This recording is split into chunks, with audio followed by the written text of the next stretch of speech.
అందరికీ నమస్కారం. రాష్ట్ర ప్రజలకి, శ్రేయోభిలాషులకి ప్రతి ఒక్కళ్ళకి భయ్యా అంబటి రాంబాబు లాంటి వాళ్ళను అడిగితే వాళ్ళకేం తెలుసు ఒక్కసారి చెప్పండి. ఇలానే ఉంటుంది. గతంలో ఆయనకి ఏమి కూడా తెలియదు కదా. మరి గతంలో వాళ్ళే కాదు, ఏ మంత్రి కూడా చిన్నగా సమాధానం చెప్పిన వాళ్ళు కూడా లేరు. ఆ ముక్క మీకు తెలుసు ప్రతి ఒక్కళ్ళు కూడా. వాళ్ళు ఎప్పుడైనా ఏ రోజైనా కానీ సరిగా సమాధానం చెప్పి రాష్ట్ర ప్రజలకు కానీ అడిగిన వాళ్ళకి కానీ ఒక మీడియం కానీ సరిగా మాట్లాడిన వాళ్ళు మాత్రం కాదు వాళ్ళతోటి అనేది ప్రతి ఒక్కళ్ళకు కూడా తెలుసు కదా. వాళ్ళని అడగడం ఎందుకు?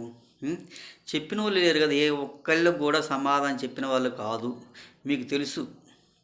మరి మీరు అడగటం కూడా తప్పే కదా. ఒకసారి చెప్పండి. పోలవరం పట్టుసీమ ఆ రెండూ తెలిస్తేనే కదా మీకు జన్మ ధన్యమయ్యేది. దేంట్లోనైనా కానీ ఏ ఒక్క దాంట్లో అయినా కానీ సమాధానం చెప్పి ఎరగరు. వెతికినా కానీ ఆంధ్రప్రదేశ్ రైతులకు జీవితం కాలం ఉపయోగపడేవి ఏ ఒక్కటి కూడా సరిగా చేరుగాక చేయరు. వాళ్ళకు చేయటానికి కూడా చేత కాదు. ఒక్కసారి చెప్పండి, మీరు ఆలోచించుకొని ప్రతి ఒక్కళ్ళు కూడా నేను చెప్పిన మాటకు ప్రతి ఒక్కదానికైనా దేనికైనా చెక్ చేసుకోండి, మాట్లాడుకోండి, దేనికైనా రెడీ. మరి ఒకళ్ళేమో పోలవరం ప్రాజెక్టు వరకే పనులు చేయించి డబ్బులు కొట్టేశారు. ఒకళ్ళు నెల్లూరు అనిల్ కుమార్ యాదవ్ గారు, ఆయన పోలవరం వరకే చేసి సగమేం కొట్టేశారు. మరి ఇంకొకళ్ళేమో 70% పూర్తయిన పనులు కూడా నాశనం చేయాలని చూశారు. అతనికి ఏమీ తెలియదు, ఎలా కూడా తెలియదు. అంబటి రాంబాబు గారికి ఏం తెలియని వ్యక్తికి ఆయన పదవి ఇచ్చి, ఇరిగేషన్ మినిస్టర్ పదవి ఇచ్చి, ఆయనకు అవగాహన లేకుండా, ఏం చేయని చేత కాకుండా ఆయన భ్రష్టు పట్టించడానికి చూశాడు ఈ అంబటి రాంబాబు గారు.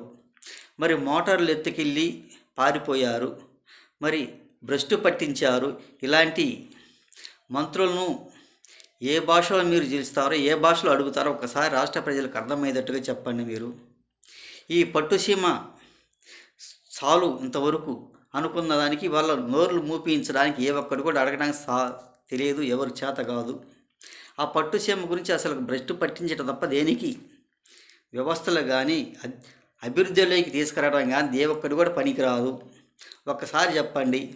మన అంబటి రాంబాబు గారికి ఏం తెలుసు అంటే, సంజన సుకన్య గురించి ఎంతసేపైనా ఇన్ని గంటలైనా అడగండి, వాళ్ళ గురించి మాత్రం మాట్లాడతాడు, చెప్పగలుగుతాడు. ఒక రాసలీల గురించి, ఆయన వ్యవహారం గురించి అది తెలుసు. కానీ మరి రాష్ట్ర ప్రజల గురించి, రాష్ట్ర అభివృద్ధి గురించి, ఒక పోలవరం గురించి, ఒక పట్టుసీమ గురించి అని ఇరిగేషన్ మినిస్టర్గా దేనికి పనికొచ్చేవాడు మాత్రం కాదు. వాటి గురించి చెప్పండి, గంటలైన టైం తీసుకొని మాట్లాడగలుగుతారు ఒక రాసలీల కోసం. వాళ్ళకి పనికొచ్చే మంత్రులే కానీ దేనికి ఈ పోలవరాన్ని కానీ రాష్ట్ర అభివృద్ధి కానీ దేనికి పనికొచ్చే వాళ్ళు మాత్రం కాదు.